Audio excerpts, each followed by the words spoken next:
Gurugram encounter में इनामी gangster को ढेर कर दिया गया है। 2 लाख का इनामी बदमाश एनकाउंटर में ढेर कर दिया गया है। बिहार पुलिस की ओर से ये गैंगस्टर वांटेड था। गुरुग्राम पुलिस और बिहार पुलिस का ज्वाइंट एनकाउंटर था ये। बिहार पुलिस के एक जवान को भी गोली लगी है। गैंगस्टर सरोज राय पर बिहार में 32 से ज्यादा आपराधिक मामले दर्ज हैं। गुरुग्राम में भी बड़ी वारदात को अंजाम देने की साजिश थी।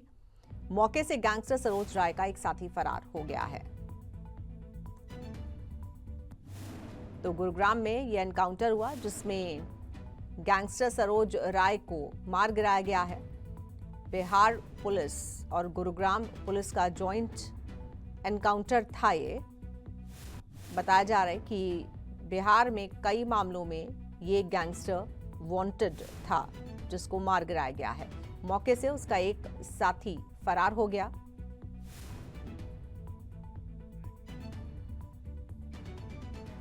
बिहार पुलिस के एक जवान को भी गोली लगी है। गैंगस्टर सरोज राय पर बिहार में 32 से ज्यादा आपराधिक मामले दर्ज हैं।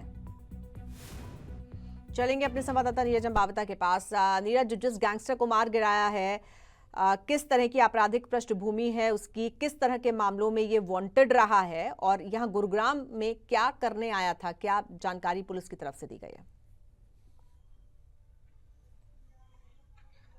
देखिए, गुरुग्राम पुलिस की हम बात करते हैं तो गुरुग्राम पुलिस की क्राइम ब्रांच को जो है बिहार एसटीएफ ने जानकारी दी थी कि एक कुख्यात गैंगस्टर जो कि बिहार का रहने वाला है जिसका नाम सरोज राय है और उस पर 2 लाख रुपए का इनाम भी जो है वो बिहार के डीजीपी ने रखा हुआ है और वो जो है मेवात के इलाके से गुरुग्राम में एंटर करेगा। मेवात या फिर गुरुग्राम के किसी इलाके में किसी बड़ी वारदात को अंजाम दे सकता है और इसी को ध्यान में रखते हुए लगातार क्राइम ब्रांच की टीम ने भी अपनी नाकेबंदी की और इस दौरान जो है बिहार एसटीएफ की एक टीम भी मौजूद रही और जैसे ही सरोज राय जब बाइक पर सवार होकर आ रहा था और उसका एक अन्य साथी था तो पुलिस ने जो है रोकने का इशारा किया तो रुका नहीं और जो है पुलिस पार्टी पर ही फायरिंग कर दी। इसके बाद कई राउंड फायर किए और जवाबी कार्रवाई जो है वो हरियाणा क्राइम ब्रांच की टीम के साथ साथ बिहार एसटीएफ ने भी की और दोनों तरफ से जो है 1 दर्जन से ज्यादा राउंड फायर हुए। इसमें जो है सरोज राय जो कि 2 लाख रुपए का इनामी बदमाश था वो उस मुठभेड़ में ढेर हो गया, जबकि दूसरा साथी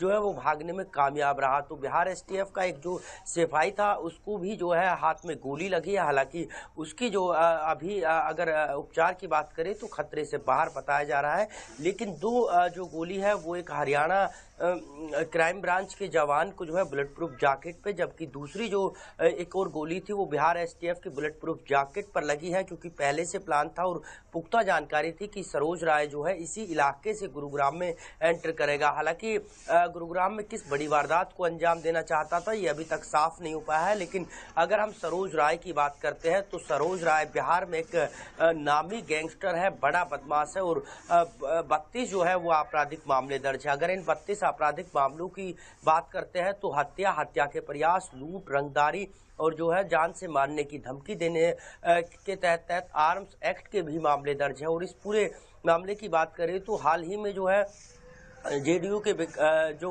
विधायक है उनसे भी जो है रंगदारी मांगी गई थी और रंगदारी ना देने के चलते पूरे परिवार को जान से मारने की धमकी दी गई थी और इसी मामले में जो है इस पर एक इनाम की घोषणा भी की गई थी। और लगातार बिहार की पुलिस कई महीनों से जो है इस गैंगस्टर जिसका नाम सरोज राय है इसका पीछा कर रही थी और इसी पीछे करते हुए कड़ी में जो है वो गुरुग्राम क्राइम ब्रांच का साथ मिला और आखिरकार एक नामी जो गैंगस्टर था उसका जो है खेल खत्म हो गया, या कहे कि उसका जो आतंक था वो कहीं ना कहीं खत्म हो गया। इसके पास से क्या कुछ सामान बरामद हुआ है?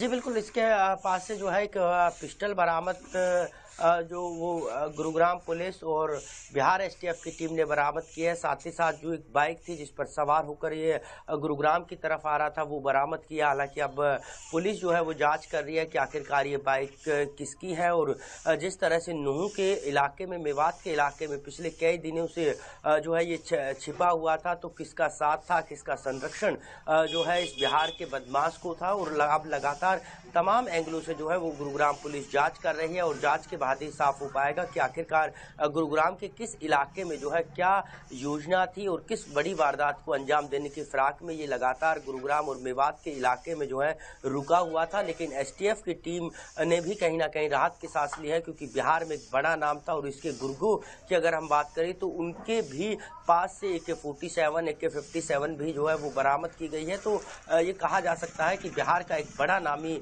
और एक बड़ा नाम जो है उसका अंत आज गुरुग्राम में हो गया। जी बहुत धन्यवाद आपका नीरज इस जानकारी के लिए।